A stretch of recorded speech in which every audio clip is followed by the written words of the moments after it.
Almost a year ago, Brandon Straka launched the viral hashtag #WalkAway campaign on social media. He says he's walking away from lies, false narratives, and race baiting of the Democratic Party. Well, tonight, the grassroots movement is hosting a first-of-its-kind town hall in Los Angeles as more liberals, they say, are walking away and joining and speaking out about their distaste for the Democratic Party. Joining us now, WalkAway founder Brandon Straka and actor Isaiah Washington, who has lent his voice to this as well. Gentlemen, great to have you tonight. Thank you. Thank you. Brandon, I want to play something that you said about this walkaway idea and kind of what launched it. We'll let folks hear this. If you are a person of color, an LGBT person, a woman, or an American immigrant, the Democratic Party wants you to know that you are a victim and destined to stay that way.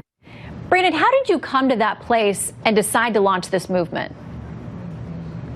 Well, I voted for Hillary Clinton in 2016, and that was around the time that I started to, like so many people on the left, become very upset that Donald Trump was elected president. And I think that the liberal media really went into turbo mode at that point, really demonizing Donald Trump and demonizing all of his supporters.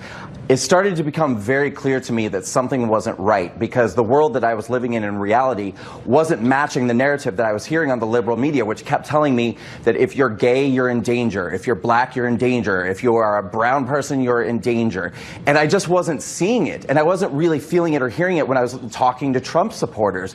So I did a lot of research, a lot of homework, and what I found out is that the liberal media typically is manipulating minorities. They're taking advantage of us, and they're scaring the hell out of us to get us to vote the way they want us to vote. Well, and Isaiah, I know for you, you say it's not really about politics. You want people who are getting things done, and you've had some praise for this president because of criminal justice reform. Have you taken heat over that? I'm sorry, Shanon, can you repeat that part again? I'm sorry. I know that you said that for you, you've been supportive of the president getting criminal justice reform done, not necessarily that you're supporting a certain party or anything else, but have you taken heat for saying something positive about that development?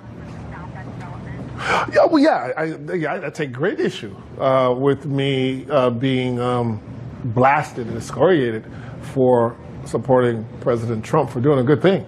That really disturbed me, and it actually harkens back to what I've always suspected about 10 years ago with the liberal media. If you notice, obviously shootings, good shoots, bad shoots in terms of law enforcement. That's what in law enforcement they call it, a good shoot or a bad shoot. If you notice, since Trump has been in office, we were seeing them from Eric Garner, all these issues that lead us to believe that we need to hate every person that wear a uniform or under the color of law during the election. And then since after the election, now everyone's just focused on Trump himself. Obviously, there are a lot of violence that's happening outside that our law enforcement have to contend with, but I just thought that, why am I seeing this dash cam stuff almost every day, all day?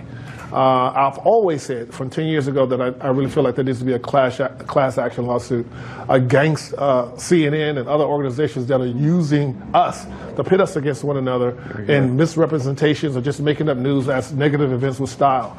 And I think right now I can stand on it with Brandon is that we both have been victims of that, and I decided 3 years ago that I'm not going to play that game anymore. I'm going to look at the policy. I'm not going to look at the emotions. I'm going to see who's doing what, how, and why, and that's what we're here talking about with our guest in the theater today, is that this is what this administration is actually getting done, and that's why we're here.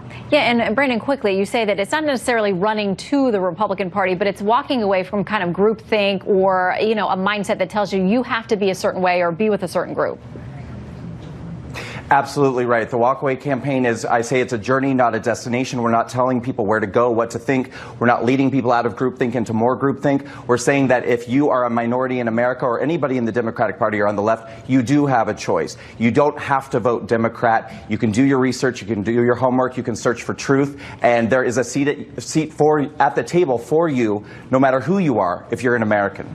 Yeah, and we should want all Americans to go out there and do their research and find the truth for them and what aligns with their particular convictions. So, Brandon and Isaiah, you're sparking a very interesting conversation. Thank you both for making time in the middle of your event out there. Well, thank you, Shanon.